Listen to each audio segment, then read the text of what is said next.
How's it going, everybody? Thank you for checking out my channel and welcome to today's video.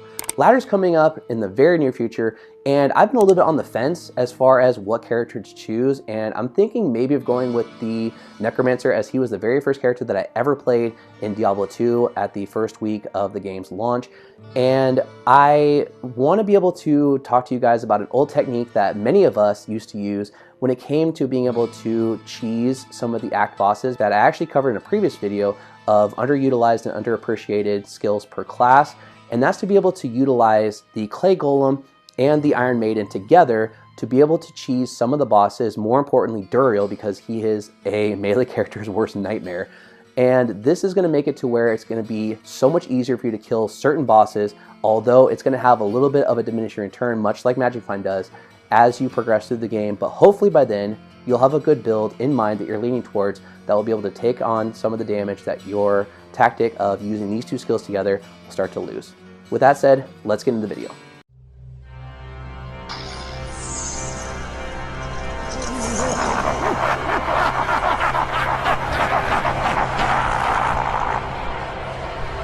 Not even death can save you from me.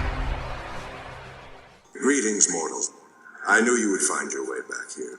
Now the first thing we're going to do is we're going to go over the skills to know why they're going to be used so well together. And the two skills again are the Clay Golem and Iron Maiden.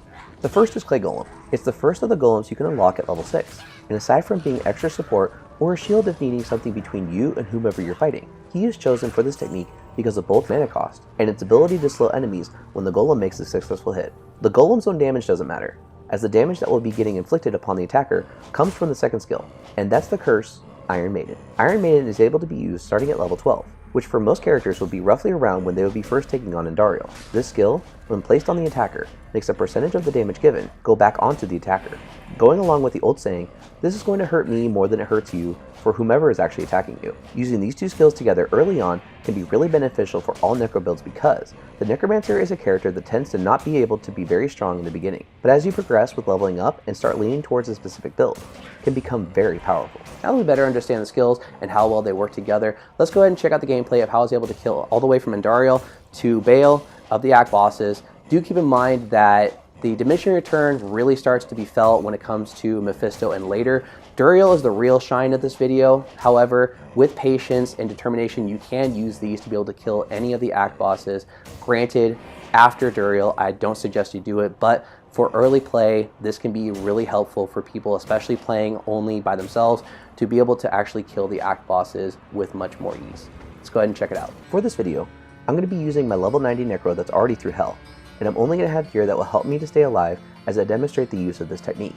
Also, it's important to know that I'm only using 3 points into each skill, as my intention is to demonstrate that even at low skill points, these two skills combined together will have a great effect in helping kill bosses. And as you level up to start actually investing points towards a build of your choice, you can still use this technique along with your other means of damage, as unfortunately these skills will start to have a diminishing return as you progress through the acts. Starting with the first act boss, which is Andariel.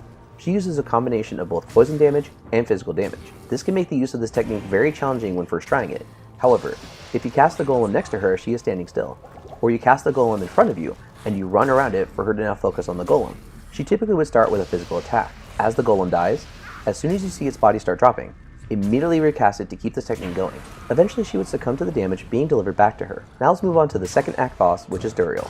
He is where this technique really shines and where I recommend the most use for these two skills together. But do make sure that you have enough mana potions at the ready so you're not having to go back to town frequently. Duriel only does melee damage aside from his Holy Freeze aura, so even with a few points invested into these skills, the fight shouldn't last more than a few minutes compared to running around trying to keep your distance and every now and then maybe casting Teeth or Bone Spear if you're high enough level to be able to use it.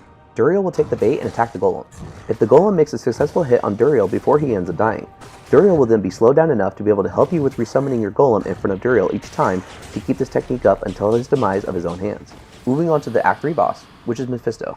This is where you start to see the effectiveness really start to wear off, and hopefully at this point you'll start to have your character leaning towards a specific build to be able to make up for the damage where this technique is going to start to have a diminishing return for. Yes, this technique can still solo Mephisto, but with how much he uses his elemental attacks compared to his melee attacks, especially with the Poison Cloud being able to kill the low-level golem almost instantly, I'd recommend the golem be casted more for distraction purposes to be able to reposition or to allow you to escape, compared to actually using this technique to take Mephisto down.